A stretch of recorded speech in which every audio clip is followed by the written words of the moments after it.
자, 오늘부터 다니엘서를 다뤄드리도록 하겠습니다. 한 달 좀 넘게 아마 진행할 것 같은데요.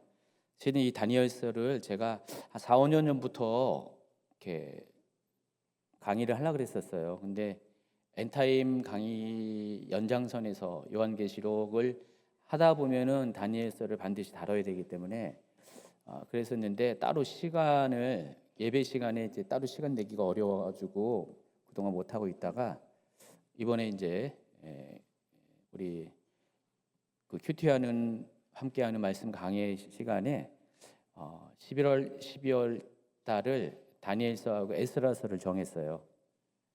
약간 일부분은 큐티하기가 어려울 수도 있어요. 여러분 지내다 나중에 보시면 알겠지만은 어려울 수가 있어요. 그래서 반드시 이 여기 다니엘서 강의를 들어야지만 큐티도 제대로 할 수가 있습니다. 이거 안 들으면은 큐티를 어떻게 할지를 모를 거예요.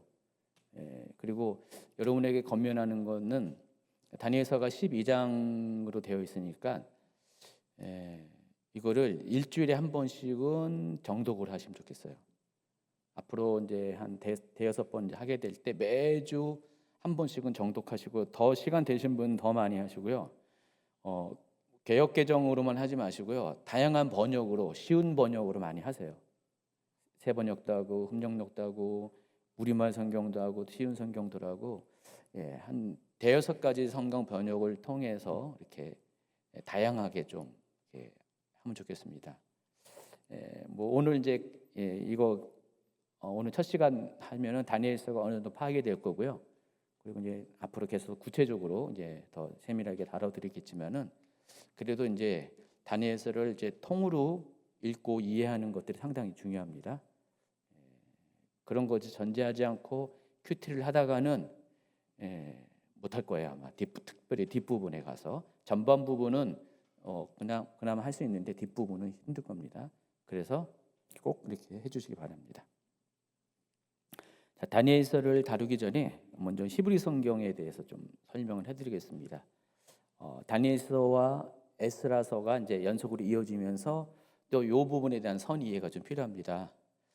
이 부분은 이미 제가 몇 년 전에 2018년인가 아마 그 즈음일 거예요. 전도서 강의를 할 때 한번 다뤄드린 부분이고요. 좀 다시 다듬어서 히브리 성경에 대한 좀 이해를 먼저 여러분을 하도록 도와드리겠습니다. 우리가 알고 있는 이 구약 성경은 39권으로 되어 있잖아요. 그래서 여러분 39, 27 해가지고 신약, 구약 이렇게 좀 기억하기 편하잖아요. 그런데 이 구약 성경, 우리가 이제 영어로 또 올드 테스트먼트라고 하는 이 구약 성경은 기독교에서 부르는 이름이고요. 유대인들은 이렇게 올드 테스트먼트라고 안 불러요. 뭐라고 부르죠? 이미 여러분 이제 평소에 열심히 이제 설교나 강의 들은 분들은 바로 나와야 정상인데 타나크라고 부르죠. 히브리 성경을 타나크라고 부릅니다. 유대인들은 구약 성경이라고 안 부릅니다. 왜냐하면 유대인들에게 구약과 신약이 없잖아요. 의미가 없잖아요. 유대인에게 언약은 하나밖에 없죠. 우리가 알고 있는 구약 그것밖에 없어요. 그래서 유대인들에게는 구약 신약의 분류가 필요 없습니다. 그래서 타나크라고 부릅니다. 또 기독교 성경과 권수에 있어서 차이가 나요. 구약 성경은 39권인데 그 히브리 성경은 15권 차이가 있습니다. 자, 그렇다고 해서 구약 성경과 히브리 성경이 서로 다른 것은 절대 아닙니다. 다만 유대인의 그 성경인 히브리 성경과 기독교 구약 성경은 분류법이 달라요. 그래서 그 기준에 따라 구성하다 보니까 구약 성경은 39권으로 분류가 된 거고, 또 타나크 히브리 성경은 20몇 권이죠? 4권으로 분류가 된 겁니다. 유대인들이 구약 성경을 타나크로 부르는 이유가 있어요. 자, 보세요. 율법서를 여기 자막 좀 띄워주세요. 율법서를 가리켜서 토라라고 부릅니다. 히브리어로. 그리고 예언서를 가리켜서 네비임 또는 느비임이라고 부르죠.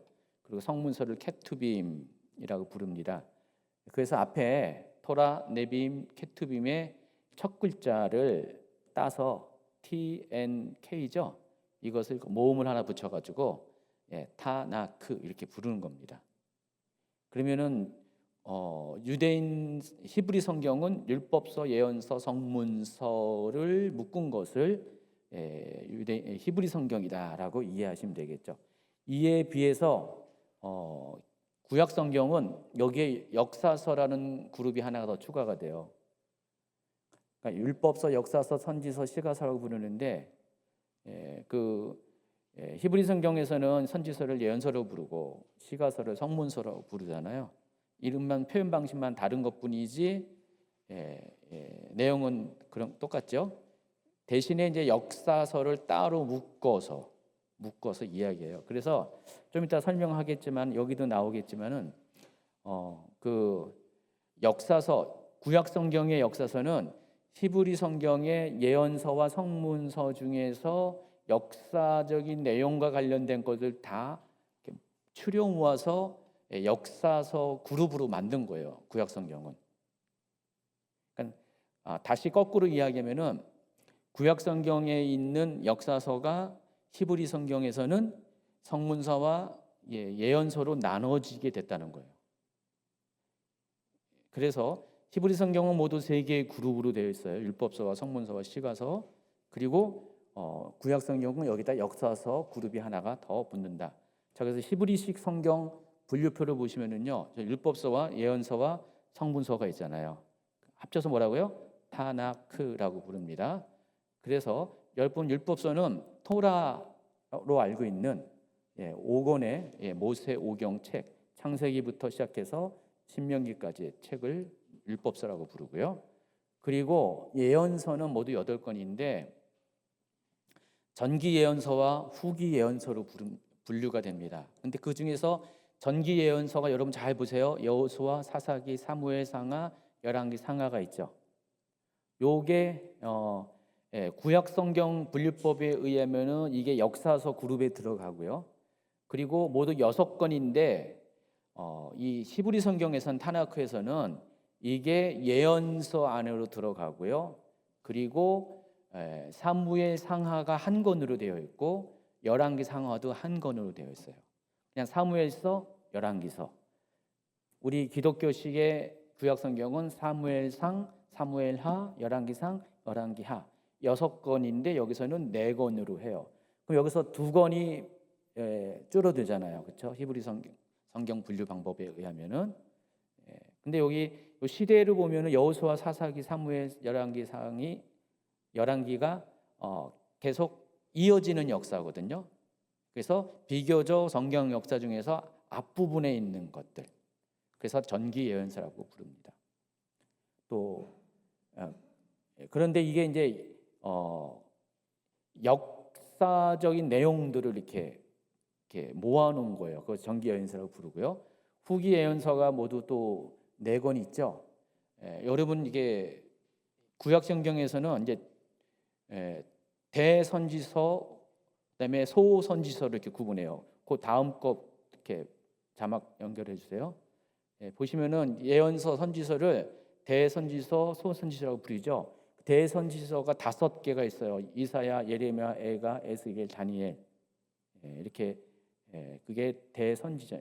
대선지서라는 것은 선지자 중에서도 좀 이렇게 크게 주목되고 비중 있는 그런 그 선지자가 기록한 책을 가리켜서 선지서라고 부르고 소선지서는 상대적으로 비중이 낮은 그런 인물들이 지은 선지서를 이렇게 소선지서라고 합니다.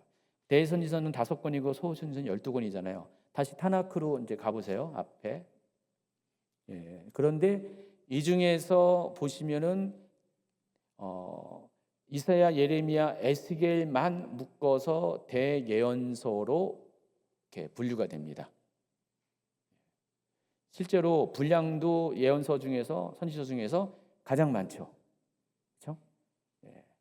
그리고 12개의 소선지서를 한 권의 책으로 묶어버렸어요. 그러니까 타나크에서는, 히브리 성경에서는 12권으로 안 나눠졌습니다. 그래서 이걸 하나로 묶어버리고요. 그리고 다니엘, 에스라, 느헤미야, 역대기를 역사서로 해서 성문서 그룹 안에, 큰 그룹의 성문서 안으로 집어넣었어요. 원래 다니엘은 어디에 있어야 정상이죠? 선지서에 있어야 정상인데, 그렇죠? 예언서 쪽에 가야 되는데 이것을 역사서로 분류해가지고 성문서 안에다 집어넣었다는 것입니다. 그리고 예레미야, 애가를 예레미야가 지은 거잖아요. 그거를 여기 오축이라고 해가지고 따로 룻기, 에스더, 전도서, 아가, 애가 이거를 이렇게 성문서 안으로 집어넣었어요. 또 시위와 관련된 시편, 욥기, 잠언 이렇게 구분을 했습니다. 그래서 이래저래 여기 합본하고 또 이렇게 해서 다 빼고 하면은 15권이 줄어들어요. 그래서 24권이 됩니다. 그런데 내용은 똑같아요. 성경이 틀려진 건 아니고요. 분류 방법만 이렇게 바꿨다는 것입니다. 다시 기독교식 성경 분류표를 보시면은요, 이렇게 각 건의 내용은 뭐 글자 하나 없어진 건 없어요. 다 똑같아요. 히브리 성경이나 구약 성경이 똑같은데 분류 방법에 따라서 이렇게 다르게 좀 보여진다는 겁니다. 여러분 이거를 잘 기억하고 있어요. 다음번에 에스라서에 할 때도 한 번 더 이렇게 더 리마인드 시킬 겁니다. 한 달 뒤에 계속해서 이제 구약과 관련된 강해를 할 때 이런 것들이 좀 여러분 머릿속에 좀 있어야 돼요. 특별히 선지서 다룰 때는 이런 것들이 좀 머릿속에 알고 있어야 됩니다. 자, 뭐 거의 다 했죠. 그래서 어디까지 갔냐면은 4페이지까지 거의 다 한 것 같습니다. 자, 그리고 5페이지로 넘어가면은 유대교의 히브리 성경이 타나크와 기독교의 구약 성경의 차이를 비교하면은 예언서에서 13권, 성문서에서 2권 등 총 15권의 책이 줄어들었습니다. 그래서 기독교의 구약 성경의 역사서 그룹에 있는 것들이 타나크에서는 전기 예언서와 성문서로 나눠졌다는 것. 그것을 나눠서 전기 예언서의 5권, 나머지에다가 성문서에다가 집어넣었다. 그렇게 이해하시면 되죠. 그리고 실제적인 내용에서는 아무런 변화가 없다. 여기까지 하고요. 이제 본격적으로 이제 다니엘서에 대해서 나머지는 여러분 이렇게 원고를 참고하시면 됩니다. 강의안을 참고하셔가지고 좀 이렇게 나중에 이제 시간 나실 때 읽어주세요. 오늘 집에 가서 읽어주시든지. 자, 6페이지로 가겠습니다. 자, 다니엘서에 대해서 이제 본격적으로 이야기하는데 다니엘서는 구약의 계시록이라고 부릅니다. 제가 이 얘기 매우 많이 반복해서 언급을 한 것 같아요. 다니엘서를 구약의 계시록으로 부릅니다. 왜냐하면은 구약 성경 중에서 마지막 때와 관련된 이야기를 비중 있고 심도 있게 기록한 특별한 책이기 때문에 그래요. 그리고 내용적으로 계시록의 내용과 상당 부분 많이 겹쳐요. 그래서 다니엘서를 구약의 계시록이라고 부릅니다. 히브리 성경 분류 방법에 의하면은 크게 성문서 그룹 안에 있어요. 그리고 성문서 그룹 안에서 역사서로 분류되는데 기독교식 성경 분류 방법에 의하면은 예언서 중에서 대선지서에 해당해요. 히브리 성경에서는 역사서로 분류하잖아요. 성문서 안에 있는 역사서로 분류하는데 기독교식 분류법에 의하면은 대선지서로 취급을 한다는 거예요. 이렇게 각 바라보는 관점이 다르다는 거예요. 근데 그럴 수밖에 없는 이유가 있어요. 왜냐면은 이 다니엘서는 크게 2부로 구성이 되어 있어요. 1장부터 6장까지가 제 1부인데 이때가 여기서 다룬 것이 역사적인 기록이거든요. 1장부터 6장이. 그리고 7장부터 12장이 제 2부인데 여기는 예언적인 기록들이 여기 있어요. 그러니까 전반부는 역사 기록, 후반부는 예언적 계시가 이렇게 실려져 있습니다. 그래서 이 전반부가 보면은 역사서에 해당하죠. 그래서 그 타나크에서는 히브리 성경에서 이것을 역사서로 이렇게 본 거예요. 그런데 뒷부분을 보면은 이것은 기독교 분류법에 따른 대선지서의 성격을 갖고 있어요. 이처럼 다니엘서는 아주 딱 12장으로 된 게 전반부와 후반부가 완전히 성격을 달리합니다. 마치 다른 책처럼 성격이 달라요. 근데 이처럼 이질적인 내용들이 한 권의 책 안에 들어가 있다는 것입니다. 아주 특이한 케이스죠. 그래서 히브리 성경하고 기독교 구약 성경하고 이렇게 분류할 때 서로 위치가 다르게 이렇게 분류가 된다는 것입니다. 자, 그럼에도 불구하고 다니엘서는 한 가지의 주제로 통일됩니다. 그게 뭐냐면은 온 세상의 절대 주권자이신 여호와 하나님께서 이 세상의 역사를 인도해 가신다는 그것을 강조하고요. 그리고 하나님 나라가 최종적으로 승리한다는 것을 밝히는 목적으로 이 다니엘서를 기록했습니다. 그래서 여기에는요, 다니엘서는 뭐 전반부에도 느부갓네살이 이제 2장에 이제 꾼 꿈의 내용이 나오고요. 또 7장부터는 계속해서 또 다니엘이 본 환상들이 계속해서 각 장마다 쫙 이어지는데 그 내용들 중에는 그 이스라엘에 직접적으로 영향을 준 세계의 열강들에 대한 이야기가 많이 나와요. 어떻게 보면은 세계사예요, 세계사. 근동 지역의 세계사입니다. 근동을 넘어서 그 이스라엘을 중심으로 해가지고 유럽, 아시아, 아프리카까지 포함되는 그 제국들의 이야기들을 다루고 있습니다. 역사를 다루고 있다는 것입니다. 그래서 그들이 어떻게 세계사가 어떻게 이렇게 진행되어지고 또 앞으로 어떻게 진행될 것, 다니엘 이후에 어떻게 진행될 것을 계시적으로 여기 예언적으로 기록을 한 겁니다. 그래서 여기 보면은 특별히 이제 후반부에는요 적그리스도에 대한 이야기가 많이 나옵니다. 그러니까 계시록의 내용과 거의 똑같은 적그리스도에 관한 이야기가 많이 나오고요.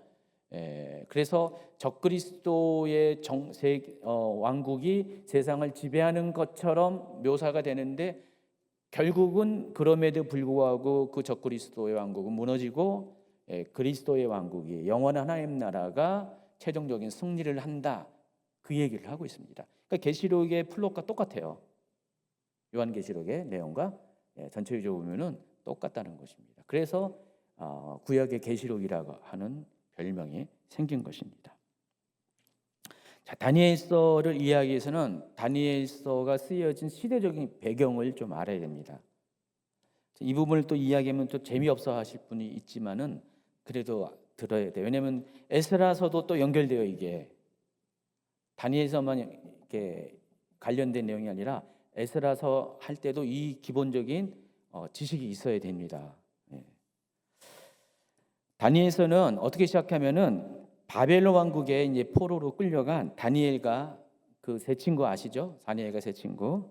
이 네 명의 유다에서 끌려온 그 소년들이 신앙의 정절이 위협받는 상황 가운데서도 굴하지 않고 믿음의 순교를 지키며 오히려 결과적으로 바벨론 왕정에서 인정받고 세워지는 이야기로 시작됩니다. 그게 이제 다니엘서 1장의 이야기예요.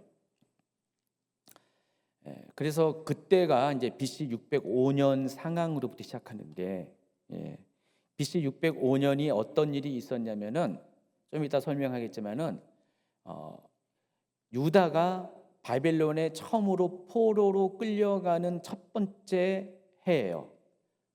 자, 유다는 3번에 걸쳐서 포로로 끌려가는데 그래서 그것을 신학적인 전문 용어가 있잖아요. 바벨론 유수라고 부릅니다. 뭐 포수라고도 부르는 분도 있고요. 그래서 이 세 번에 걸친 바벨론 유수가 있었는데 그 중에서 첫 번째 유수에 해당하는 유수가 일어난 때가 BC 605년이에요. 다니엘은요 그 세 친구와 함께 그 첫 번째 유수 때 포로로 끌려간 사람입니다. 그래서 그 시대적 배경이 605년부터 BC 605년부터 시작이 됩니다. 자, 이때는요 당시 이제 근동 지역이 신바벨론 제국에서 페르시아 제국으로 역사의 패권이 넘어가는 변혁기에 해당합니다. 이 다니엘서가 기록된 그 시대적인 배경이 다니엘서가 품고 있는 이 시대가 70한 5년, 6년 이 정도의 시간 동안에 일어난 사건들이 기록한 거거든요. 70 몇 년 동안에 나중에 이제 진행하면서 정확하게 제가 계산해서 알려드릴게요. 그때의 바벨론 제국에서 메대 그리고 페르시아 제국으로 역사의 패권이 넘어가고 있었습니다. 여러분 바벨론은요 굉장히 성경에 보면 강대한 나라처럼 보이잖아요. 맞아요, 강대한 나라 맞는데 오래 못 갔어요. 전성기가 그렇게 오래 되지 않고요. 바벨론 왕국이 그 존속한 게 100년이 안 됩니다. 굉장히 짧은 역사를 갖고 있고요. 여기 등장하는 이 느부갓네살 왕이 그 바벨론 왕국의 가장 전성기의 왕입니다. 어쨌든 간에 바벨론 제국에서 이 신바벨론이라고 합니다. 원래 바벨론 왕국이 고대 바벨론이 있었습니다.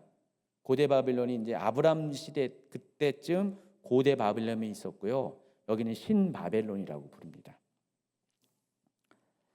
그래서 이 제국이 계속해서 제국이 일어나고 멸망하고 일어나고 멸망하고 막 이러는 상황 가운데서 그 모든 것들이 이스라엘에게 유다에 영향을 주는 그런 가까운 곳에서 일어난 사건들이에요. 그래서 유다는 지정학적 위치 때문에 이 제국의 흥망성쇠에 영향을 받을 수밖에 없었습니다. 그런 상황이었어요. 그 상황 가운데 다니엘은 바벨론의 포로로 끌려갔고 포로의 신분임에도 불구하고 바벨론은 물론이고 페르시아 제국에 이르기까지 70년의 기간 동안 이 다니엘은 왕 밑에 있는 총리의 리더십을 가지고 그렇게 그 제국에 그 영향을 주는 사람으로 세워졌습니다. 다니엘은 굉장히 입지전적인 인물이라는 것입니다. 그러니까 포로의 신분에서 한 나라의 국무총리가 됩니다. 왕 밑에 있는. 그래서 마치 뭐와 비슷하냐면은 창세기에 나오는 요셉과 비슷해요. 창세기의 요셉도 종으로 팔려갔잖아요. 심지어 감옥에 갇혔잖아요. 그런 요셉이 한 나라의 총리가 되잖아요. 30살의 나이에 총리가 되는데 이 다니엘은 그보다 더 어린 나이에 총리가 돼서 그리고 늙은 나이까지 세계의 그 왕국에서 계속해서 이 총리의 역할을 다 감당했던 아주 특별한 사람이라는 것입니다. 지금도 이제 이란에 가면은요 다니엘의 무덤이 있어요. 옛날에 그 수산 이때가 이제 그 수도가 수산이었거든요. 수산 유적지에 다니엘의 무덤이 있습니다. 여러분 맨 뒤에 강의한 맨 뒤에 보면은 101번 자막을 보여주세요. 슬라이드. 이게 다니엘의 무덤이 있는 곳입니다. 그 다음번에 보면은 이게 다니엘이 묘실, 석간, 다니엘이 여기 있대요. 있는지는 저는 잘 모르겠는데 다니엘 묘래요. 지금 이란에 지금 저게 있어요. 여러분 이란 방문하게 되면 저기 가면은 이란 사람들도 지금까지 다니엘을 최고로 여깁니다. 요셉은 잊혀졌지만은 이집트에서 이란 사람들은 아직도 다니엘을 기억하고 있습니다. 굉장한 사람이었죠, 다니엘이요. 아주 입지전적인 인물이었습니다. 말이 안 되잖아요. 포로로 끌려와가지고 세 개의 제국이 거쳐가는 동안에 70년 동안에 각 제국마다 다 총리 역할을 했다. 말이나 됩니까? 대단한 인물이죠. 다니엘이 이와 같이 아주 이때가 아주 굉장히 변화가 많은 시대였잖아요. 특별히 이스라엘 민족과 관련해서 굉장히 중요한 시대였는데 그때의 세상 역사를 주관하시는 하나님에 의해서 쓰임을 받은 사람이었습니다. 하나님의 주권에 의해서 다니엘은 각 제국의 총리 역할을 했던 그런 사람입니다. 근데 무엇이 그렇게 다니엘의 삶을 입지전적인 인물로 살 수 있도록 가능했냐? 다른 것이 아니라 다니엘은 어떤 상황 가운데서도 하나님을 신뢰하는 삶을 살았고 하나님의 주권에 반응하는, 적극적으로 반응하는 그런 믿음의 사람, 신앙의 사람이었습니다. 그래서 그렇게 만약에 다니엘 아니더라도 누군가 그렇게 살게 되면은 하나님은 또 그 사람도 다니엘처럼 그렇게 세워준다는 그런 인물의 샘플로, 증인으로서 하나님이 다니엘을 세웠던 것 같아요. 그래서 여러분, 아무리 나를 빼앗긴다 할지라도, 우리나라 상황도 마찬가지입니다. 어떤 상황이 있다 할지라도 여러분 개인이 정말 하나님 앞에 어떻게 서 있느냐에 따라서 하나님은 여러분들을 그 가운데서도 세우시고 사용하신다는 것들을 다니엘의 예를 통해서 알고 또 여러분 그렇게 기대하시기를 예수님 축원합니다. 그래서 다니엘서는 바벨론의 포로로 끌려간 제1차 바벨론 유수, 이때가 BC 605년이고요. 그때부터 다니엘이 마지막 환상을 본 페르시아 왕 고레스 3년, 이게 BC 536년입니다. 약 70년 동안의 이야기가 이 다니엘서에 기록이 된 겁니다. 그리고 이 기간은요, 이스라엘이 포로로 잡혀 있는 기간과 같은 기간이에요. 중첩되는 겁니다. 다니엘이 BC 605년에 포로로 끌려갔고 또 BC 536년에 다니엘이 있을 때 고레스 왕에 의해서 이스라엘이 이제 포로에서 귀환했잖아요. 그게 딱 70년 기간이 다니엘이 사역한 기간과 똑같다는 거예요. 다니엘이 70년 그 기간 동안에 다니엘이 세계 제국을 거쳐가면서 각국의 총리가 되었다는 것입니다. 그래서 그 이스라엘의 포로기 역사와 다니엘의 상관관계는 아주 밀접하다는 사실을 아시기 바랍니다. 그래서 이 다니엘서를 이걸 잘 살펴보면 이스라엘의 포로 기간에 대한 이해가 더 깊어지게 된다는 것입니다. 그래서 다니엘서를 보다 더 자세히 연구하기 위해서는 그것에 대한 좀 자세한 이해가 필요합니다. 그래서 먼저 이제 바벨론으로 유다 민족이 끌려간 바벨론 그 유수에 대한 간략한 이야기를 설명드리겠습니다. 제2차 바벨론 유수는 BC 605년에 일어났고요. 이때 유다 왕이 제18대 왕인 여호와김입니다. 여호와김이고 여호와김 제3년에 바벨론이 유다를 점령합니다. 이때 바벨론 왕은 느부갓네살입니다. 느부갓네살이 왕이 된 첫 해입니다. 느부갓네살 원년에 605년입니다. BC 605년에 여호와김 시대에 유다 왕 여호와김 시대에 바벨론이 유다를 점령합니다. 이때 다니엘 등이 포로로 끌려갑니다. 열왕기하 24장 1, 2절에 그에 대한 이야기가 있습니다. 여호야김 시대 바벨론 왕 느부갓네살이 올라오매 여호야김이 3년간 섬기다가 돌아서 그를 배반하였더니 여호와께서 그의 종 선지자들을 통하여 하신 말씀과 같이 갈대아의 부대와 아람의 부대와 모압의 부대와 암몬 자손의 부대를 여호야김에게로 보내 유다를 쳐 멸하려 하시니. 이때가 이제 제1차 바벨론 유수인데 자, 이것을 또 이해하기 위해서는 그 앞전에 또 역사를 조금 더 설명을 할게요. 아수르가 북이스라엘 왕국을 멸망시켰잖아요. 생각나시죠? 아수르가 북이스라엘 왕국을 남유다보다 130 몇 년 전에 멸망을 시켰습니다. 그때만 해도 아수르가 그 메소포타미아 지역의 최강국이었죠. 바벨론은 그냥 소왕국이었고, 그것도 좀 더 지나서 이제 바벨론이 좀 이렇게 일어난 거고요. 아수르가 북이스라엘을 멸망시킬 때만 해도 바벨론 왕국은 없었어요. 페르시아는 더더욱 없었죠. 그렇죠?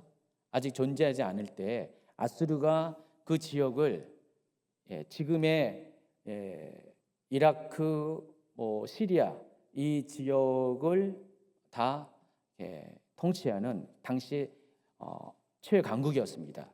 그래서 아수르 제국이었죠. 그 아수르 제국에 의해서 북이스라엘이 722년에 BC 722년에 멸망을 당했습니다. 근데 그 아수르가 BC 612년에 멸망을 당합니다.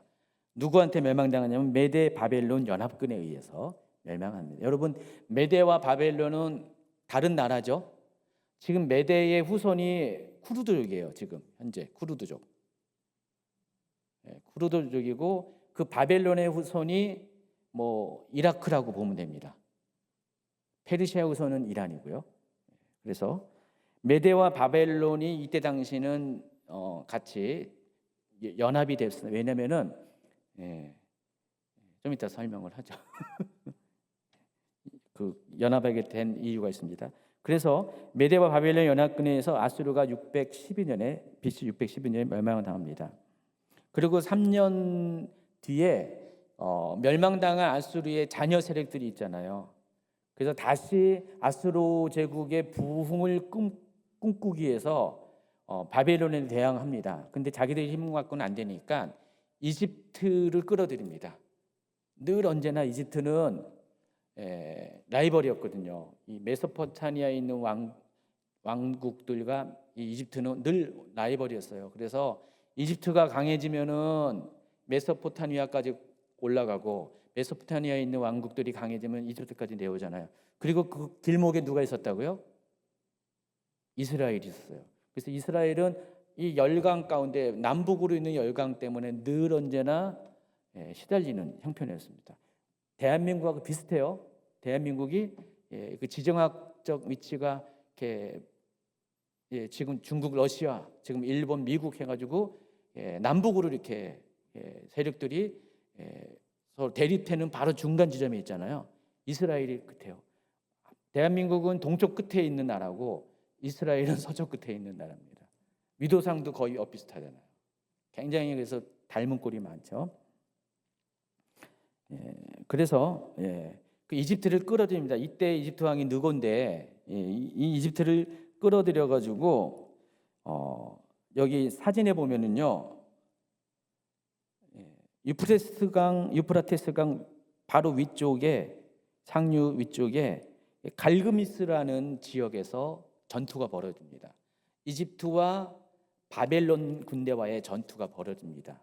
BC 609년에 이 전투를 가리켜서 제1차 갈그미스 전투라고 그럽니다. 근데 이 전쟁을 하기 전에 이집트가 바벨론과 전쟁을 하기 위해서 위쪽으로 올라갑니다. 군대를 올라가면서 그때 유다를 또 칩니다. 이때 유다의 왕이 누구냐면은 그 유명한 요시야 왕입니다. 유다의 마지막 부흥기를 이끈 요시야 왕입니다. 개혁군주죠. 근데 무기또에서 전투가 벌어져요. 여러분, 무기또가 지난번에 그 목요일 날 엔타임 학교 하신 분들은 얘기했죠. 아마겟돈 이야기. 아마겟돈이 히브리어로 무기또예요. 무기또의 언덕이라는 뜻입니다. 아마겟돈이. 그래서 이 무기또에서 전투가 벌어져 가지고 요시야 왕이 여기서 전사를 합니다. 그래서 요시야 왕이 죽게 되면서 유다가 힘이 훅 무너져 버리면서 지금 이집트 왕 느고는 좀 바벨론과 싸우려고 올라가는데 괜히 요시야 왕이 시비를 걸어가지고요. 원래 이렇게 이집트 왕이 남유다랑 싸우려고 하지 않았어요. 근데 요시야 왕이 스스로 나서가지고 저기 전투를 벌인 거예요. 무기토에서. 무기토가 길목이잖아요. 저 메소포타미아로 넘어가는 아주 중요한 전략 요충지잖아요. 이집트에서 갈 때는 저 무기토를 통과해서 가야 되거든요. 저 지도에 보이나요? 여기는 안 보이군요. 이 지도에는 안 보이군요. 밑에죠. 예. 그래서 통과해야 되기 때문에 근데 거기서 딱 길목을 바로잡고 전쟁을 벌인 거예요. 그래서 요시야가 전투 중에 죽습니다. 그러자 유다가 확 무너져 버립니다. 그래가지고 요시야 죽음 후에 이집트가 그냥 어부지리로 유다를 점령을 해버린 거예요. 어쨌든 간에 이때 이후로 이제 유다는 이집트의 영향을 받고 이러한 상태에서 609년에 이제 갈그미스 전투가 벌어지고 승부를 가리지 못하고요. 그 갈그미스에서 지금 이렇게 국경선이 지어진 거예요. 바벨론하고 이집트의 국경선이 딱 지었습니다. 거기서 대립을 하고 서로 군대가 양쪽에 진열을 하면서 이렇게 누가 우위를 펼치지 못하고 거기서 국경선이 정해집니다. 그 기간 그렇게 한 상태에서 4년의 시간이 흐릅니다. 그러니까 4년 동안 갈그미스에서 이집트 군대와 또 바벨론 군대가 거기 대처하고 있었고요. 당연히 그 갈그미스 밑에 이 지역 시리아와 팔레스틴 지역은 이집트 땅이 돼버린 거예요.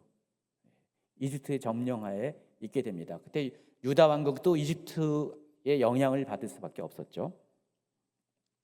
그러다가 4년 뒤에 바벨론하고 이집트가 또 한 번 전쟁을 치릅니다. 같은 장소에서. 그걸 가리켜서 제2차 갈그미스 전투라고 합니다. 이때부터가 굉장히 중요한 거죠.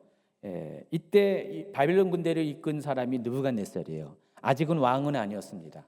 왕자였어요. 근데 이 느부갓네살이 아주 전략적으로 탁월한 사람이었어요. 아주 군사 작전에 아주 능한 사람이었어요. 그래서 이집트 군대를 기습 공격해서 이집트 군대를 패퇴시킵니다. 패전하게 만들어서 뿔뿔이 흩어지게 됩니다. 그에 대한 이제 흔적의 이야기가 예레미야 46장 2절에 나와 있어요. 한번 이것도 읽어주세요. 애굽에 관한 것이라 곧 유다의 요시아 왕의 아들 여호야김 넷째 해 유브라데 강가 갈그미스에서 바벨론의 느부갓네살 왕에게 패한 애굽의 왕 바로느고의 군대에 대한 말씀이라. 여기에 이제 이 내용을 통해서 이 앞에 있는 역사를 우리가 잠시 이해할 수가 있습니다. 자, 느부갓네살은 남쪽으로 이제 도망가는 이집트 군대를 계속 추격해가지고 하맛이라는 곳에서 이제 시리아 지역이죠. 여기서 결정적인 타격을 가해서 완전히 이집트 군대를 팔레스틴 밑으로 몰아내 버립니다. 그럼 어때요? 그때부터 이 지역이 이집트 관할에서 바벨론 관할로 바뀝니다.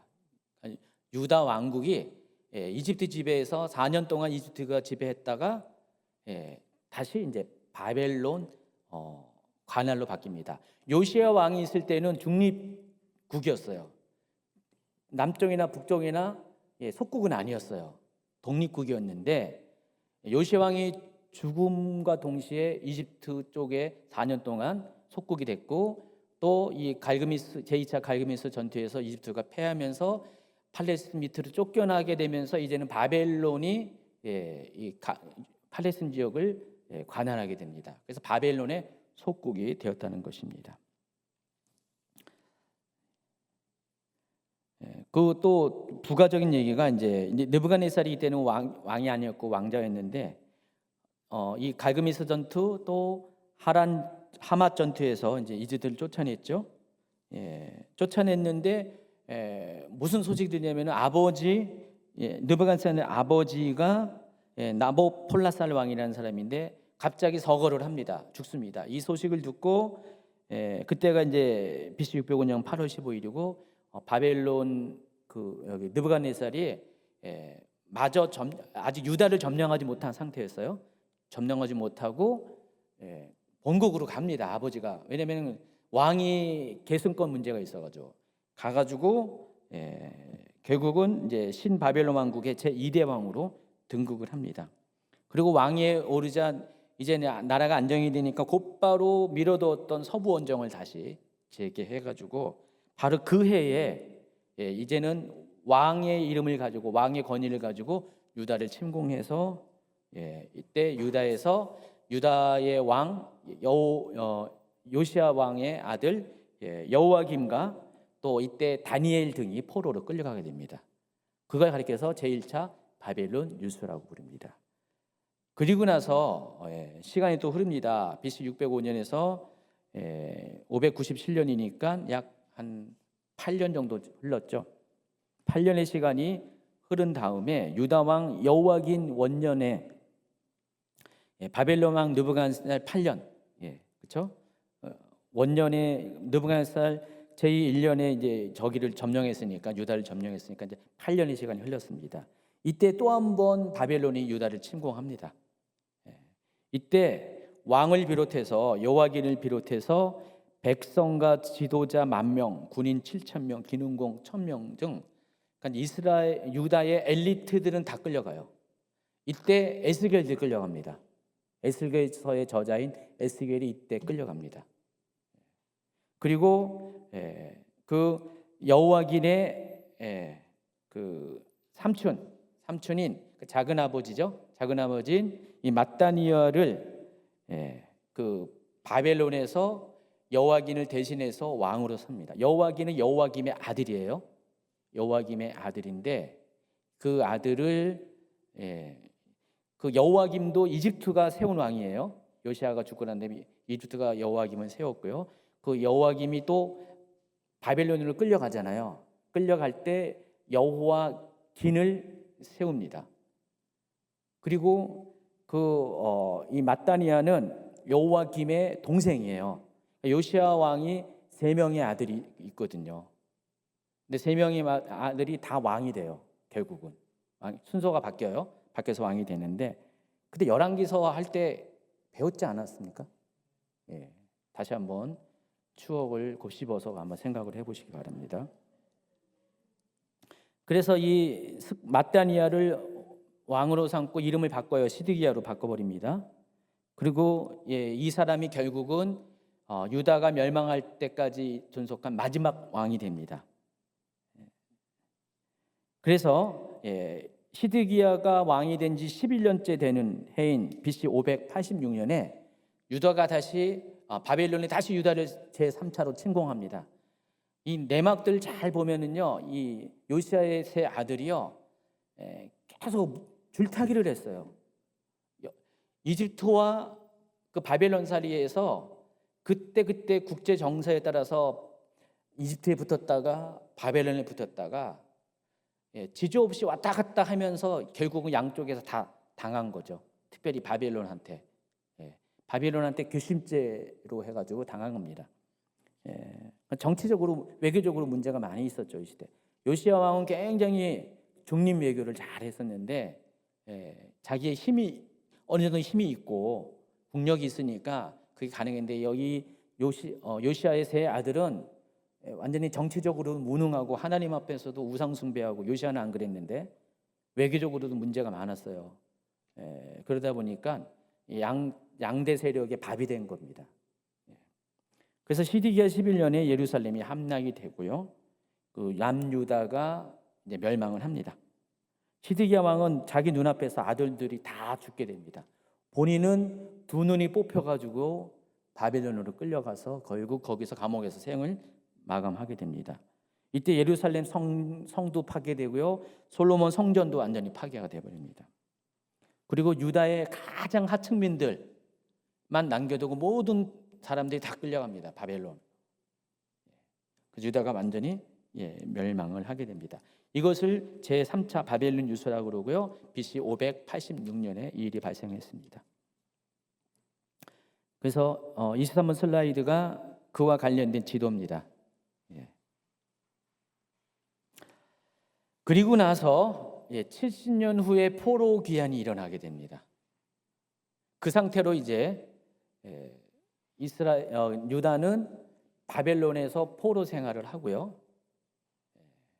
그리고 나서 538년이라고 했는데 이것은 포로 기한에 명이 떨어진 거 그때가 538년이고요. 실제로 포로에서 돌아온 것을 536년으로 좀 봅니다. 이 부분은 날짜 계산이 좀 그때 그 달력에 따라서도 다르고 그래가지고 굉장히 좀 약간 복잡해요. 나중에 이제 다니엘서를 진행하면서 제가 또 자세히 또 연구해서 가르쳐 드릴게요. 자, 에스라서 1장 1절부터 4절까지 한번 읽어주시기 바랍니다.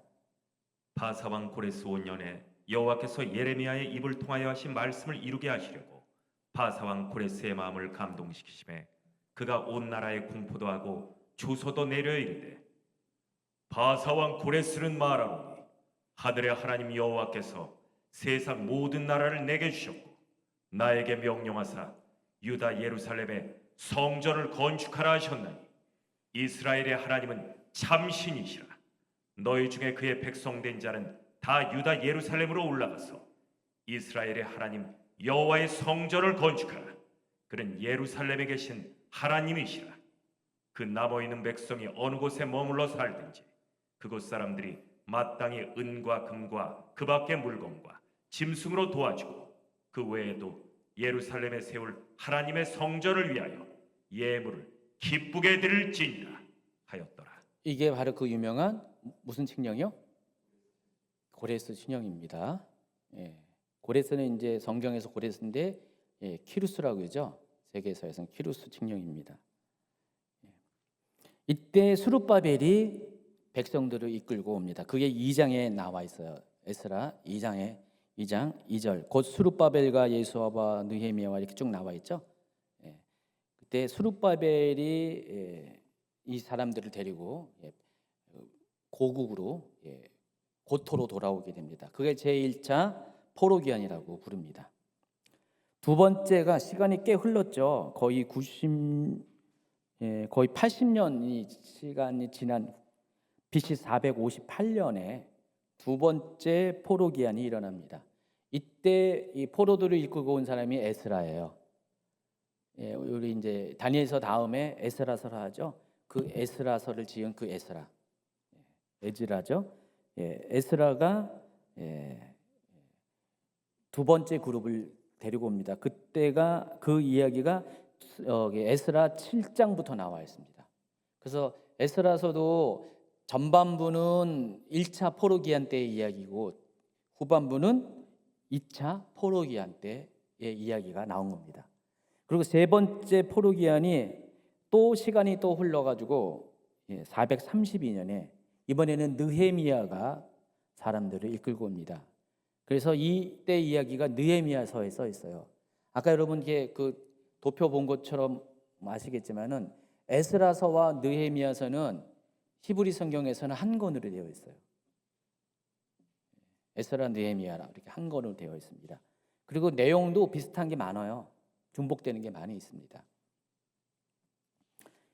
이렇게 BC 432년까지 세 번에 걸쳐서 포로로 잡혀간 유다인들이 고토로 귀환을 합니다. 그래서 예레미야 25장에는 이스라엘이 포로로 잡혀 있는 기간이 예언되어 있는데 그 기간이 70년이에요. 예레미야 25장 11절부터 13절. 이 모든 땅이 폐허가 되어 놀랄 일이 될 것이며 이 민족들은 70년 동안 바벨론의 왕을 섬기리라. 여호와의 말씀이니라.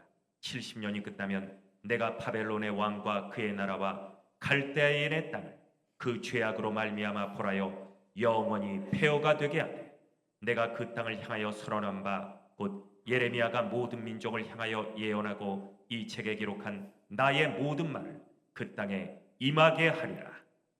여기 보면은 70년 동안 바벨론 왕을 섬긴다고 그랬잖아요. 실제로 역사적으로 70년을 딱 채웁니다. 그때가 BC 605년부터 536년까지 70년을 채우고요. 또 2절에 보니까 70년이 끝나면 내가 바벨론 왕과 그의 나라와 갈대아인의 땅을 그 제약으로 말미암아 벌하여 영원한 폐허가 되게 할 것이다. 이때 바벨론 제국이 멸망을 합니다. 벨사살 왕을 마지막으로 바벨론 제국이 멸망을 합니다. 그래서 이 시간이 정확하게 예레미야가 예언한 요대로 그대로 역사 가운데 이루어지게 됩니다. 자, 근데 이때 다니엘은요, 그 기간이 채워질 무렵에 예레미야서를 통해서 이 방금 읽어드린 예레미야 25장 11절 이 말씀을 통해서 이제 그 약속한 70년의 때가 가까이 왔다는 것을 깨닫게 됩니다. 그래서 다니엘이 9장 1절에 보면은 그것을 깨닫고 하나님 앞에 기도하는 장면이 나옵니다. 9장에는 다니엘의 중보기도가 뒷부분 빼고는 다 중보기도 이야기 나오는데, 자 1절 2절을 읽어주세요. 메대 족속 아수에로의 아들 다리오가 갈대아 나라 왕으로 세움을 받던 첫해 곧 그 통치원년에 나 다니엘이 책을 통해 여호와께서 말씀으로 선지자 예레미야에게 알려주신 그 연수를 깨달았나니 곧 예루살렘의 황폐함이 70년 만에 그치리라 하신 것이니라. 네, 이해하시겠죠? 다니엘이 본 것은 예레미야서 25장을 본 거고요. 그것을 깨달은 거예요. 예레미야가 이야기한 게 바로 이때구나. 이제 70년이 다 됐구나라는 것을 깨닫고 이제 포로에서 이제 해방되는 것을 준비하기 위해서 하나님께 기도하는 장면이 3절부터 쫙 나와요. 근데 여기에서 다니엘서 9장 1절에 보면은 메대 족속 아하수의 아들 다리오라고 나와 있잖아요. 그냥 세계사에서는 다리우스 왕이죠. 여기 보면 메대 족속이라고 그랬어요. 메대의 다리오라고 했어요.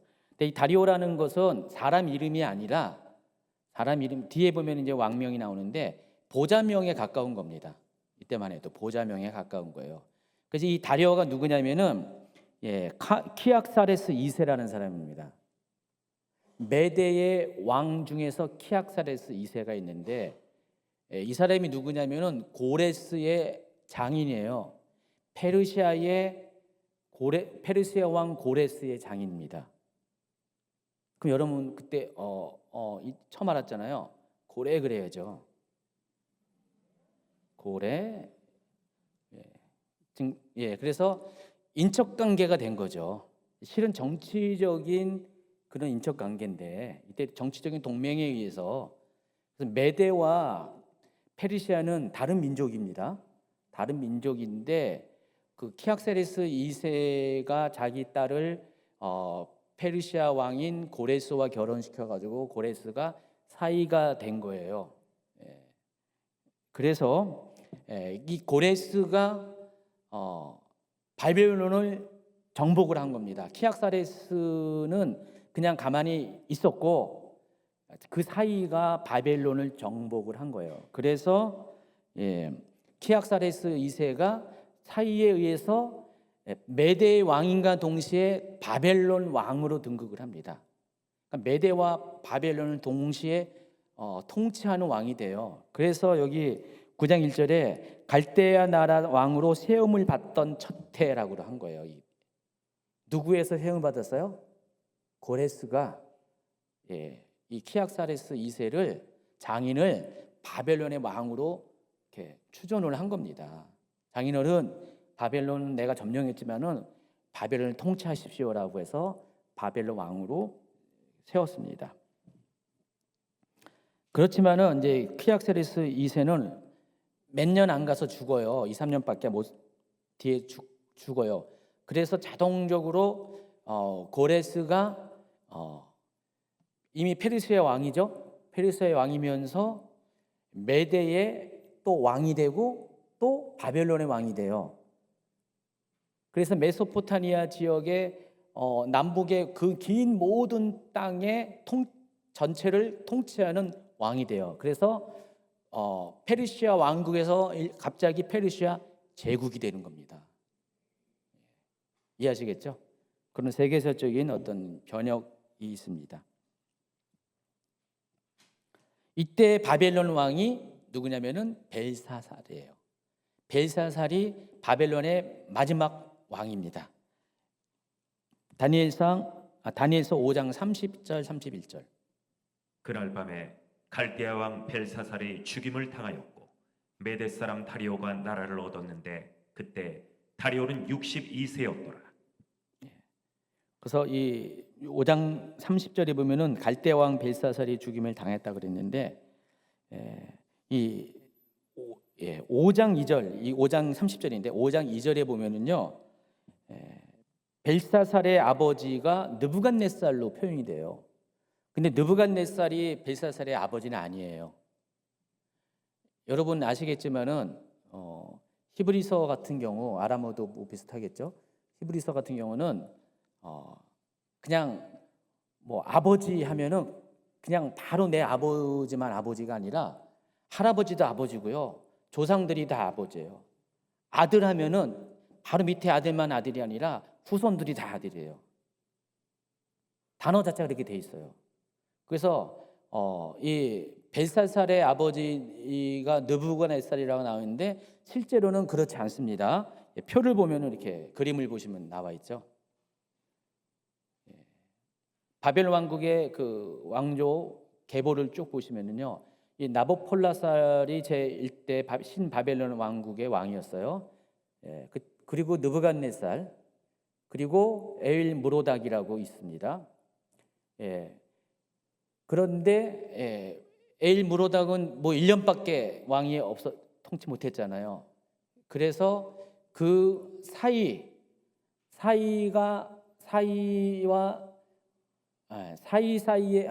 느부갓네살의 사이의 아들, 그러니까 느부갓네살의 딸과 사이사이에 낳은 그 외손자가 뭐예요? 나보니두스. 또 그 나보니두스의 또 아들이 벨사살이네요. 이렇게 계보가 내려갑니다. 그럼 뭐예요? 친아들도 아니고 친손자도 아니고 외손주잖아요. 벨사살이. 근데 성경에는 아버지와 아들 관계로 표현되어 있지만은 이런 식으로 좀 되어 있습니다. 어쨌든 고레스 왕은 바로 이 페르시아 황제로 제위한 첫 해에 예루살렘 성전을, 아까 538년에는 포로에서 풀려난 명령을 내린 거고요. 그게 고레스 칙령이고, 또 536년에는요 예루살렘 성전을 재건하라는 명령을 또 내립니다. 추가적인 명령이죠. 이때 다니엘의 나이가 약 80세 정도로 추정이 됩니다. 다니엘서 저자가 다니엘이잖아요. 근데 다니엘서의 저자가 다니엘이 될 수밖에 없는 이유가, 이렇게 세 개의 제국이 이어지는 아주 역사적인 변혁기에 이 모든 제국의 심장부에서 총리 역할을 했던 다니엘이야말로 이때 상황을 가장 정확하게 묘사할 수 있는 그런 사람이에요. 그래서 이 다니엘서의 저자가 될 수밖에 없다라는 것입니다. 자, 다 했고요. 이제 내용 전개를 합니다. 지금부터는요, 원래 이제 다른 강의할 때는 그냥 짤막하게 딱딱 제목만 붙여서 제가 설명했는데, 다니엘서가 굉장히 중요해가지고 제가 다니엘서 1장부터 12장까지를 한번 쫙 훑어줄 거예요. 오늘 시간이 얼마큼 걸릴지 모르지만은, 오늘 원고가 무려 30페이지인데 지금 13페이지밖에 안 했는데 아직 17페이지가 남았는데, 성경은 다 안 읽을 거예요. 중요한 것만 몇 가지만 읽고 다니엘서 1장부터 12장까지를 쫙 한번 훑어줄 거예요. 그리고 여러분이 이제 자세히 집에서 읽으시라는 겁니다. 다니엘서는 이제 두 개로 크게 나눈다고 했죠. 1부와 2부로 나누는데, 1부는 역사적인 사건들을 다루고 있어요. 포로 이야기들, 포로 시대의 이야기를 다루고 있고요. 또 2부인 7장부터 10장까지는 앞으로 다가올 시대에 일어날 역사적인 사건들을, 예언적인 계시들을 기록한 겁니다. 성격이 다르다고 그랬죠. 1장은요 다니엘에 대해서 소개를 하는데, 아까 설명한 것처럼 다니엘이 어떻게 해서 끌려가게 됐고 어떻게 해서 그 바벨론에서 자리를 잡게 됐는가, 그 이야기를 기록한 게 1장입니다. 느부갓네살은요 굉장히 잔인한 왕이었습니다. 근데 굉장히 똑똑한 왕이었어요, 느부갓네살이. 그래서 이스라엘에서 포로로 잡아온 사람들, 이스라엘 유다뿐만 아니라 다른 남한 지역에서 마찬가지인데, 그때 한 10대의 어린 그 소년들 중에서 똑똑한 사람들을 데려다가 바벨론 왕국에서 바벨론 문화와 언어와 학문들을 가르쳐서 바벨론화시켜서 바벨론의 일꾼으로 삼는 정책을 벌입니다. 그 중에 다니엘의 세 친구도 포함된 거예요. 그래서 다니엘과 바니의 세 친구가 거기서 3년 동안 바벨론식 교육을 배웁니다. 그러니까 나이가 들어서 든 사람을 택한 게 아니라 아직 그 젊은 10대의 소년들을 택해가지고 완전히 바벨론 사람으로 만드는 겁니다. 그 정책에 포함돼서 다니엘이 그 포로로 끌려왔지만은 바벨론에서 교육을 받고 인재로 키워나갑니다. 그 내용이 다니엘서 1장에 쫙 기록이 되어 있어요. 여러분 이렇게 제가 1절부터 5절까지 쭉 나와 있는데 시간 관계상 그냥 성경들은 안 읽겠습니다. 다만 1장 5절만 읽어주세요.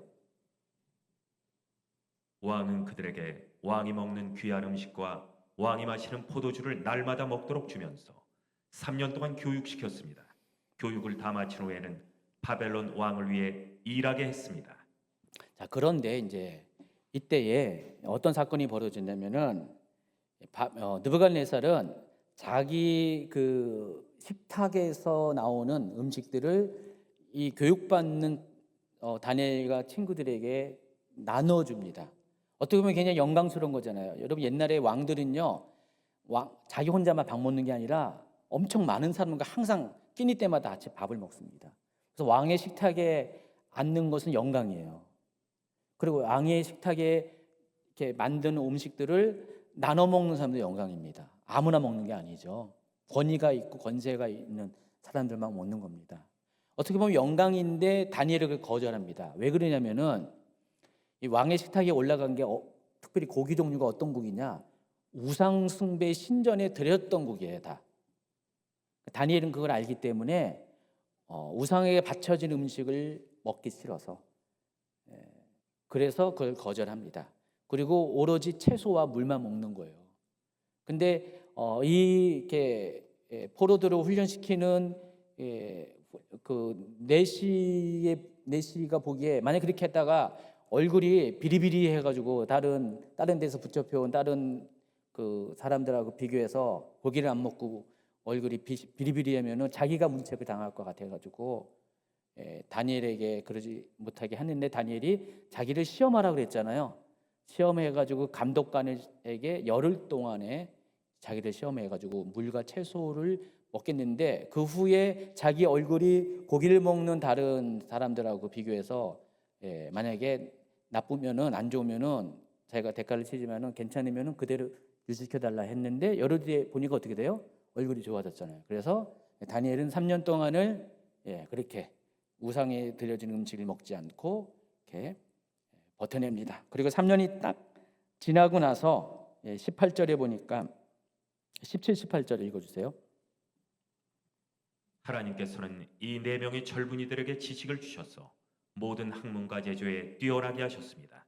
또한 다니엘에게는 모든 종류의 환상과 꿈을 깨닫는 특별한 능력까지 주셨습니다. 왕이 정한 기간이 되자 이스라엘 젊은이들을 불러들이고 4시에 우리 모두는 그들을 데리고 가서 느부갓네살 앞에 세웠습니다. 19절까지. 왕이 그들과 이야기를 나누어 보니 젊은이들 가운데 다니엘, 하나냐, 마사엘, 아샤랴보다 뛰어난 사람이 없었습니다. 그래서 그들은 왕을 모시게 됐습니다. 자, 이와 같이 다니엘이 정말 하나님께서 여기 다 이렇게 주체가 하나님께서 다니엘에게 다 지식과 총명을 주었다고. 그리고 특별히 다니엘에게는 모든 종류의 환상과 꿈을 깨닫는 특별한 능력까지 주었다고 그랬습니다. 여긴 주체가 하나님이에요. 그래서 다니엘과 그의 친구들이 다른 사람들보다 훨씬 더 10배나 더 뛰어난 능력을 보여서 느부갓네살의 눈에 들어오게 됩니다. 총애를 받게 되죠.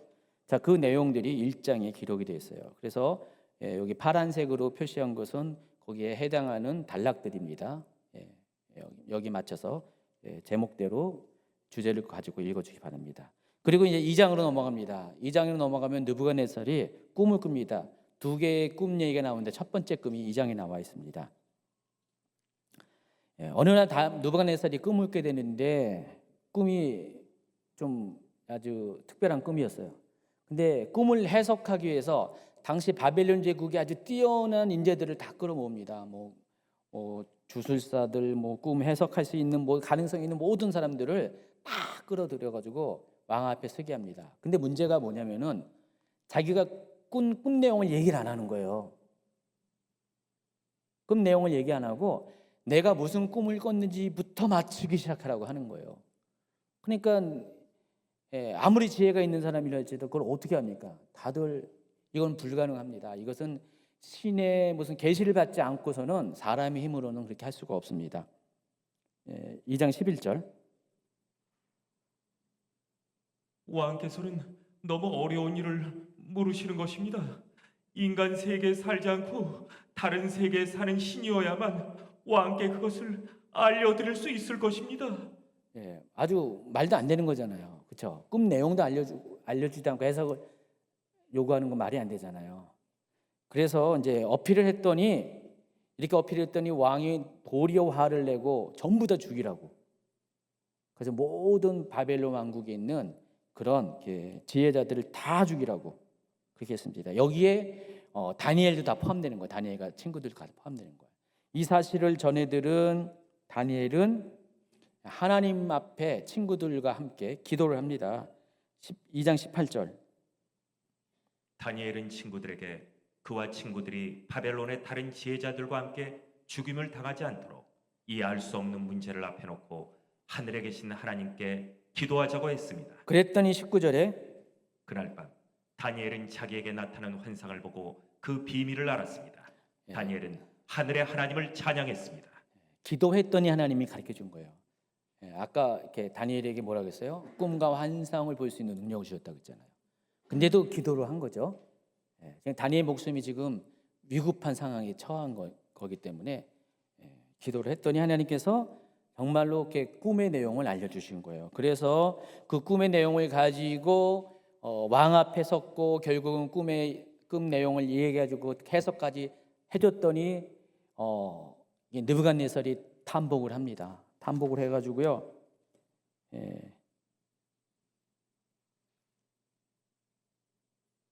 제가 여기까지는 안 했는데 뒷부분에는 느부갓네살이 이 얘기를 듣자마자 다니엘 앞에 절을 합니다. 다니엘에게 절을 해요. 느부갓네살이 너무 놀래가지고. 그래서 이같이 다니엘에게 깨닫게 하는 여호와 하나님을 인정합니다. 2장 후반부에 그 이야기를 47절에 나와 있는데요. 47절에 읽어주세요. 왕이 다니엘에게 말했습니다. 너의 하나님은 모든 신들 가운데 신이요 모든 왕의 으뜸이시다. 네가 이 비밀을 풀 수 있었다니. 네 하나님은 참으로 비밀들을 드러내시는 분이로구나. 왕은 다니엘의 지위를 높이고 그에게 귀한 선물을 많이 주었습니다. 그는 다니엘에게 바벨론 모든 지역을 다스리게 했으며 바벨론에 사는 모든 지혜자들의 어른으로 삼았습니다. 또한 다니엘이 왕에게 요청한 대로 왕은 사드락, 메삭, 아벳노고를 바벨론 지방을 다스리는 관리로 세웠습니다. 다니엘은 계속 왕궁에 있었습니다. 다니엘이 이때 보시면 총리가 된 거예요. 첫 번째 총리가 된 겁니다. 모든 지혜자들을 다스리는 어른으로 삼았어요. 최고 상관으로 삼았고 다니엘의 추천에 의해서 다니엘의 세 친구는 지방을 다스리는 총독으로 세웁니다. 이 다니엘이 이때 나이가 몇 살 정도 될 것 같아요? 20살이 채 될까? 20살이 안 됐을 거예요. 아직 10대 후반, 20대 초반이 될지 모르지만 그 어린 나이에 다니엘이 이렇게 한 제국의 왕 밑에 리더가 된 놀라운 일이죠. 예. 이때부터 다니엘은요 느부갓네살의 총애를 받습니다. 인정을 받게 됩니다. 근데 재미있는 건요, 제가 파란색 글씨로 썼는데 일이 있은 지 얼마 후에 지금 605년에 다니엘이 605년에 끌려와가지고 3년 동안 거기서 교육받고, 그리고 이 일이 있은 지가 그렇게 오래되지 않을 가능성이 많이 있습니다. 그리고 605년에부터 다니엘이 이런 상황을 겪었고 586년에 유다가 느부갓네살에 의해서 멸망을 당했잖아요. 그러면 이때 다니엘이 뭐 하고 있을까요? 아이러니하게도 바로 총리였었어요. 역사가 참 재미있죠. 다니엘이 그 유다 침공에 관여를 안 할 수가 없잖아요. 한 나라의 총리였는데 자기 민족을 멸망시키는 일에 다니엘이 결국은 중요한 역할을 했을 가능성이 있습니다. 근데 그게 하나님의 뜻이었잖아요. 역사를 만들어 가신 하나님의 뜻이었기 때문에 아마 다니엘도 개인적으로 마음이 아팠어도 아마 그 하나님의 뜻을 순종했을 그런 사정이 있었을 가능성이 많습니다. 자, 3장으로 넘어가면요, 다니엘은 등장하지 않고요. 누가 등장하면 다니엘의 세 친구가 등장합니다. 상황이 어떻게 되냐면은 느부갓네살이 어느 날 금신상을 만듭니다. 49번 슬라이드 보시면은요, 굉장히 높은 금신상, 높이가 60규빗이라고 했어요. 60규빗이면은 몇 미터가 될까요? 10규빗이 4.5미터니까 60규빗이면은 한 30미터 가까이 되죠. 높이 30미터 가까이 되는 그 높은 금으로 된 신상을 만들었는데 여기에다가 절을 하라는 거예요. 근데 이게 수도에다 만들려고 두라라는 지방의 평야지대에다 이걸 만들었습니다. 지방에. 그리고 그 지역에 있는 그 지방의 모든 통치자들, 행정가들을 전부 다 모아가지고 여기에 절하라고 그랬습니다. 다행히 다니엘은 이때 여기 없었고 수도에 있었어요.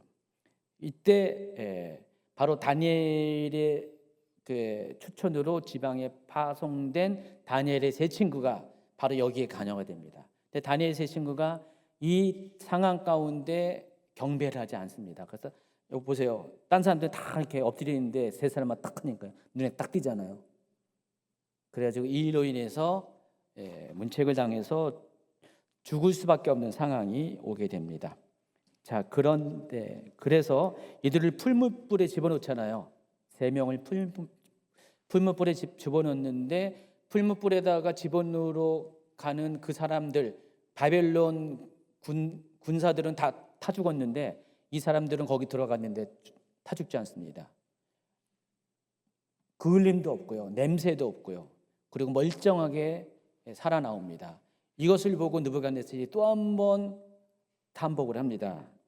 그래서 그 이야기가 다니엘서 3장 28, 29, 30절에 나와 있습니다. 읽어주세요.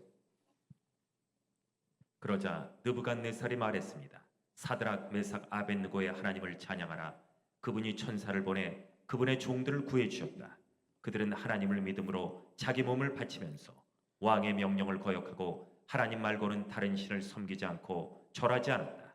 그러므로 이제 나는 선포한다. 어느 민족이나 나라나 어떤 언어로 말하는 사람일지라도 사드락, 메삭, 아벳느고의 하나님께 함부로 대항해 말을 하는 사람은 몸을 토막내고 그의 집을 거름더미로 만들 것이다.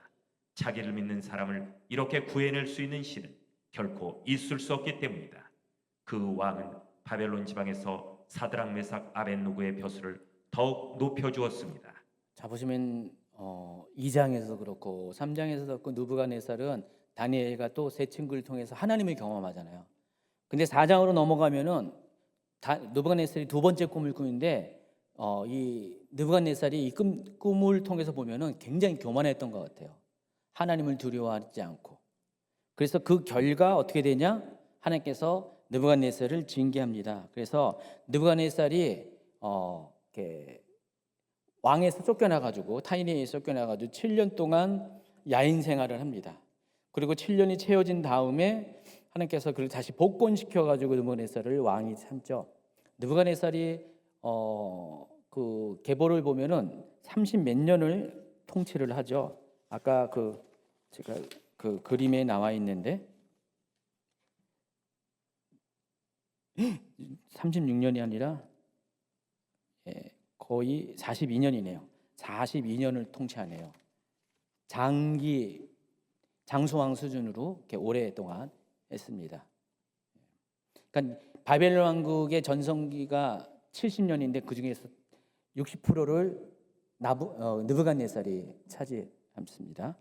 그래서 이 느부갓네살이 쫓겨났어요. 왕에서 축출당해가지고 반역을 당한 거죠. 그리고 7년 만에 다시 왕위로 돌아오게 됩니다. 그 내용이 다니엘서 4장에 기록이 되어 있습니다. 자, 5장으로 넘어가면은요, 느부갓네살을 지나가지고요, 벨사살 왕 때 이야기로 넘어갑니다. 벨사살이 그 바벨론의 마지막 왕이거든요. 굉장히 몇십 년의 세월이 건너뛴 겁니다. 그 벨사살 왕이 어떤 일을 했냐면은 왕의 궁전에서 잔치를 벌이는데 느부갓네살이 자기 할아버지 느부갓네살이 솔로몬 성전에서 갖고 왔던 성전에서 사용했던 금과 은으로 된 이런 그 그릇들을 잔치의 술그릇으로 술잔 이런 것으로 사용하는 그런 신성모독을 저지릅니다. 자, 이 일이 있은 다음에 하나님께서 진노하셔가지고 그 파티 자리에 5절에 보니까 이런 일이 생깁니다. 그때 사람의 손가락이 나타나서 왕궁 촛대 맞은편 석고로 된 흰 벽에 글을 쓰기 시작했습니다. 왕은 그 손가락이 글 쓰는 것을 똑똑히 보았습니다. 62번 슬라이드 이 장면입니다. 손가락이 나타나가지고 막 글을 쓴 거예요. 그래서 이 장면을 보니까 왕이 아주 깜짝 놀랐죠. 그때 왕의 어머니가 나서서 이때만 해도 다니엘이 잠시 정계 은퇴하고 있었나 봐요. 시간이 많이 흘렀기 때문에 정계 은퇴하고 있었는데 이때 그 왕의 어머니가 나서서 옛날에 느부갓네살 때에 느부갓네살 밑에서 총리 역할을 했던 다니엘의 이야기를 들려줍니다. 그리고 이런 사람이 있는데 그를 불러오면 그 사람이 반드시 이것을 해결할 수 있을 것이다 라고 그를 추천합니다. 그래서 다니엘이 불려와 가지고요 해석을 해주죠. 이 글씨에. 근데 그 글씨가 뭐예요? 결국은 이 벨사살 왕의 잘못에 대해서 지적하고 벨사살 왕을 지금 하나님께서 징계하신다는 내용이었잖아요. 자, 이 일로 인해서 다니엘은 벨사살에 의해서 또한 존귀한 자로 높임을 받습니다. 그리고 그날 밤에 바벨론 왕 벨사살이 죽임을 당하고 그리고 메대 사람 다리오 아까 말했던 키악사레스 2세가 그 바벨론을 통치하는 왕이 됩니다. 그 이야기가 이제 5장 30절 31절로 기록이 되어 있어요. 이제 6장으로 넘어갑니다.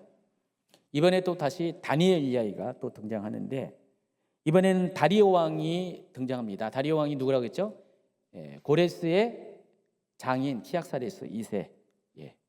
그 다리오 왕이 고관 120명을 세워서 지방을 통치하게 합니다. 이때 당시에 바벨론 제국 메대 지금 메대와 바벨론이 지금 한 나라가 돼 버렸잖아요. 메대가 이제 바벨론까지 점령해 가지고 땅이 넓어져 가지고 주가 120개가 주가 된 거예요. 우리나라 치면 도가 경기도 이런 게 120개의 도가 된 겁니다. 거기서 거기를 다스리는 총독들을 세워놓고 또 그들 위에 총리 3명을 둡니다. 총리 3명을 둬서 그 120명의 총독을 다 다스리는 총독을 세우죠. 옛날에 조선시대에 삼정승처럼 영의정, 장의정, 의정. 그리고 그 중에서 그 3명의 총리 중에서 가장 높은 자를 뽑습니다. 근데 그 뽑을 때 다니엘을 이제 점 찍는 거예요. 근데 나머지 총리가 보니까 이렇게 다니엘을 보니까 포로로 잡혀왔잖아요. 그리고 또 바벨론 시대 때부터 쓰임 받았던 사람이고 자기 민족도 아니고 그러니까 시기 질투로 해가지고 다니엘이 총리가 되는 것을 막았습니다. 그래서 다니엘이 총리가 되지 않으려고 못하게도 여러 가지를 썼는데 방법이 없는 거예요. 근데 잘 살펴봤더니 다니엘은 어떤 일상적인 삶이나 업무에서는 전혀 의미 없는데 한 가지 걸리는 게 있습니다. 종교적인 것에 걸면은 걸릴 수가 있는 가능성을 보고 어떻게 했습니까? 다니엘에게 왕에게 가가지고 금령을 선포하게 합니다. 왕명을 선포해서 한 달 동안 왕의 어떤 신에게도 기도하면은 그 사람은 사자굴에 집어넣는다라는 금령을 선포합니다. 이때 당시에 이렇게 왕이 한번 조소를 내리면은 취소할 수가 없었어요. 나중에 여러분 에스더서에도 아하수에로 왕 그 나오죠. 조소를 내리면은 취소할 수가 없습니다. 특별한 아주 여기 어떤 중대한 그 변경 사항이 없는 한 왕도 자기가 내린 조소에 따라야 됩니다. 그런데 그게 딱 다니엘이 걸린 거예요. 음모에 걸려가지고 다니엘이 결국은 음모에 넘어갑니다. 나중에 이 사실을 안 그 다리오 왕이 너무 슬퍼합니다. 다니엘이 이렇게 됐다는 것을. 다니엘을 너무 아끼는데 그래서 다리오 왕도 굉장히 슬퍼했죠. 그렇지만 하나님께서 그럼에도 불구하고 다니엘을 구출해 주시죠. 사자굴에 들어갔지만은 다니엘이 거기서 상함을 다 상하지 않고 그대로 산채로 나왔잖아요. 그걸 통해서 반전을 일으켜가지고 다니엘을 음해했던 사람들이 전부 다 가족과 함께 사자굴에 가서 죽임을 당하고요. 자, 그 내용이 6장에 나와 있습니다. 자, 이제 7장으로 넘어갑니다. 7장부터는 2부라고 그랬죠. 마지막 때 되어질 일들에 대한 예언적 계시가 기록이 되어 있습니다. 벨사살 왕 원년에 아직 바벨론 시대예요. 다니엘이 환상을 봅니다. 네 짐승의 환상을 보게 됩니다. 근데 이게 느부갓네살 때 첫 번째 꿈에 보인 금신상과 아주 비슷한 내용입니다. 여기 보면은요, 꿈의 내용이 이겁니다. 그림에 보세요. 70번 이겁니다. 꿈에 이렇게 네 짐승이 등장하게 돼요. 네 짐승이 등장하는데 이 네 짐승이 누굴 가리키냐면은 다니엘이 결국 이제 결론적으로 뭐예요? 페르시아 때부터 시작해가지고 맨 마지막에 로마, 페르시아부터 시작해서 바벨론부터 시작해서 바벨론, 페르시아 그리고 그리스, 로마까지 앞으로 이어질 네 개의 왕국에 대한 이야기가 이 네 짐승의 환상을 통해서 하나님께서 알려주십니다. 그리고 다니엘서 7장 13절에 보면은요, 한번 13, 14절 읽어주시기 바랍니다. 내가 밤에 또 환상을 보았습니다. 사람같이 생긴 분이 하늘 구름을 타고 오셨습니다. 그가 옛날부터 항상 살아계신 분께 가서 그분 앞에 섰습니다. 14절이요. 사람같이 생긴 분은 하나님께 힘과 영광과 나라들을 받고 모든 백성들과 나라들과 각기 다른 언어를 쓰는 사람들에게 경배를 받았습니다. 그분의 다스림은 영원해서 결코 사라지지 않을 것이고 그분의 나라는 결코 멸망하지 않을 것입니다. 여기 13절 14절에 등장하는 사람같이 생긴 분, 그리고 옛날부터 항상 살아계신 분, 이게 누구냐면은 사람같이 생긴 분은 그리스도를 가리키고요. 그리고 뒤에 나오는 옛날부터 항상 살아계신 분은 성부 하나님을 가리킵니다. 지금 환상 가운데 다니엘은 예수 그리스도를 미리 본 거예요. 앞으로 거의 500년 뒤에 태어나실 예수 그리스도를 본 겁니다. 그리고 하나님도 보게 됩니다. 그리고 15절 이하에는요, 앞에 본 네 짐승의 실체가 딱 설명이 됩니다. 그래서 네 마리의 큰 짐승들은 세상 일어날 네 왕이다 해가지고 여기 보면은요, 아직 존재하지 않은 나라들까지 다 언급이 돼요. 지금 바벨론 왕국이잖아요. 바벨론 벨사살 때 꾼 꿈이잖아요. 근데 그 꿈 속에 그 내용을 보니까 다 페르시아라는 왕국, 그리스라는 왕국, 이거 실명이 다 나옵니다. 여러분 다니엘서가 대단하지 않습니까? 앞으로 생겨날 왕국의 이름까지 다 등장을 합니다. 일단 통과. 그리고 7장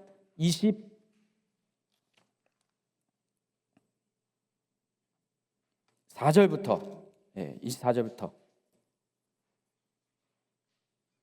24절부터요. 10개의 뿔은 그 나라에서 나올 10명의 왕들이다. 그들 뒤에 한 왕이 일어날 것이다. 그가 먼저 있던 왕들과는 다르며 먼저 있던 3명의 왕을 굴복시킬 것이다. 그는 높고 높으신 분께 거만하게 대항해 큰 소리치며 높고 높으신 분의 백성들을 억누를 것이며 때와 법을 바꾸려고 할 것이다. 하나님의 백성들은 한때, 두때, 반때 동안 그 왕의 손에 넘겨질 것이다. 여러분 이거 누구를 묘사하는 것 같아요? 적그리스도를 묘사하잖아요. 여기 한때, 두때, 반때가 계시록에서 말하는 계시록 13장에 짐승이 받은 40여결의 권세와 동일한 날짜입니다. 그래서 지금 적그리스도가 여기 등장해요. 그리고 26절부터 그러나 심판이 시작되면 그는 힘을 빼앗기고 완전히 멸망당할 것이다. 그리고 높고 높으신 하나님의 백성들이 나라와 권력과 온 세상 여러 나라를 다스리게 될 것이다. 그 나라는 영원하며 세상에 힘 있는 모든 사람들이 그를 섬기고 따를 것이다. 이게 적그리스도의 왕국이 멸망한 이후의 영원한 나라에 대한 묘사예요. 자, 이처럼 다니엘서는 계시록에서 얘기한 것을 미리 보고 미리 얘기한다는 놀라운 이야기입니다. 7장에 이런 기록이 있어요. 그리고 8장과 9장 계속 이어져서 끝까지 보면은 다 비슷한 패턴의 이야기가 쭉 나옵니다. 환상의 그 보여지는 모습만 조금씩 달리 해가지고요. 8장에는 순양과 순념소에 대한 환상이 등장하고요. 여기도 똑같이 페르시아 왕, 또 그리스 왕, 막 이런 식으로 쭉 나오고요. 그리고 또 적그리스도가 뒷부분에 나옵니다. 뒷부분에 또 적그리스도가 나옵니다. 그리고 9장에 넘어가면은 71회의 비밀이 또 등장합니다. 얼마 전에 엔타임 강의 때 71회 굉장히 어려웠죠. 그 내용. 그 71회가 다니엘서 9장에 나옵니다. 그리고 10장으로 넘어가면은 또 하나님께서 이스라엘의 장래에 대한 환상을 보여줍니다. 자, 이것도 마찬가지로 앞에 있는 내용들과 연관된 내용들이에요. 또 그러니까 7장부터 시작한 것들은 전부 다 바벨론 제국 이후에 등장하는 그 제국들, 왕들, 그리고 적그리스도, 그리고 그리스도, 그리고 맨 마지막으로 적그리스도의 왕국을 그리스도의 왕국이 물리치고 승리한 내용까지, 거기까지 그런 패턴으로 각각의 장면마다 조금씩 보여지는 환상의 모습이 좀 달라도 결국은 다 그런 패턴의 이야기들이 쭉 기록이 됩니다. 이걸 통해서 하나님께서 세상 역사의 주관자이시고 또 하나님의 나라가 세상 나라를 이기고 최종적인 승리하는 것을 이 다니엘서 특히 후반부는 그것을 전하고자 합니다. 이제 다니엘서가 이렇게 구성이 되었어요. 자, 이제 마지막 6번째 다니엘서에 나타난 마지막 때와 그리스도 및 적그리스도. 보시면은 지금까지 설명한 것들 다시 한번 정리한 겁니다. 다니엘서 2장부터 시작해서 10장까지 쭉 보면은 여기 마지막 때에 등장하는 이 마지막 때라는 것은 그리스도의 초림 때부터 재림 때까지 넓은 범위의 마지막 때를 가리킵니다. 이때 등장은 그리스도와 적그리스도의 묘사들이 여기 쫙 나와 있어요. 이렇게 보시고요. 그리고 다니엘서는 그 역사적인 인물인 안티오코스 에피파네스 4세, 그러니까 그리스가 알렉산더 사후의 4개의 왕국으로 쪼개지죠. 그 중에서 셀루쿠스 왕조의 시리아를 다스리던 셀루쿠스 왕조의 안티오코스 에피파네스 4세가 있는데 이 사람이 누구냐면은 유대인들을 종교적으로 민족적으로만 핍박한 게 아니라 종교적으로 핍박해가지고 성전의 제사를 금지시키고 성전을 오염시키고요. 이스라엘 하나님을 섬기는 사람들 엄청 박해했던 그 역사적인 인물입니다. 그리고 자기를 하나님처럼 숭배하도록 만드는 그런 사람이었어요. 그래서 심지어 예루살렘 성전에다가 돼지 피를 뿌려놓고 제우스 신상을 갖다 놓고 아주 포악한 인물이었어요. 예수님께서 마태복음 24장에서 거기 가로로 해가지고 그 다니엘서에 대해서 그 가로로 해서 뭐라고 표현했죠? 거기가 읽는 자는 깨달을진저 해가지고 다니엘서에 대한 언급이 나왔잖아요. 그 다니엘서를 통해서 누구를 이야기하냐면은 바로 요 상황들, 에피파네스 4세가 안티오코스 에피파네스 4세가 역사 가운데 행했던 이 사실들을 유대인들은 다 기억하니까, 왜냐하면 이것 때문에 마카비 혁명이 일어났으니까 다 기억하고 있으니까 이것을 끄집어내면서 그와 같은 일이 마지막 때도 또 일어날 것이다. 그렇게 그것을 연결점을 이렇게 찾으시는데, 다니엘서도 똑같아요. 다니엘서도요, 안티오코스 에피파네스 4세를 이야기를 하면서 결국은 이 사람이 적그리스도의 모형이다라는 것들을 결론적으로 이야기합니다. 그래서 이 모든 것들은 다 뭐예요? 마지막 때 일어날 일들이에요. 그래서 다니엘서가 왜 구약의 계시록이라는 이야기라는 그렇게 불려진지가 바로 이걸 통해서 우리가 알게 된다는 것입니다. 자, 여기까지 오늘 여기까지 딱 해가지고 30페이지만은 딱 9시 30분 되기 전에 끝냈습니다. 다음 주에는 이제 1장부터 좀 더 자세하게 설명을 하겠습니다. 다니엘서가 좀 어렵죠? 그렇지만은 기대가 되는 책이지 않습니까? 그래서 여러분 한 주 동안에 다른 번역으로 한번 쫙 읽으세요. 12페이지, 12장 챕터니까 쫙 읽으시면 한 2시간이면 읽을 겁니다. 1시간 좀 넘으면 읽을 겁니다. 2시간까지 안 가죠. 1시간 안쪽에 읽을 겁니다. 꼭 읽으셔가지고요. 하면은 이제 제 설명이 더 와닿게 될 겁니다. 기도합니다.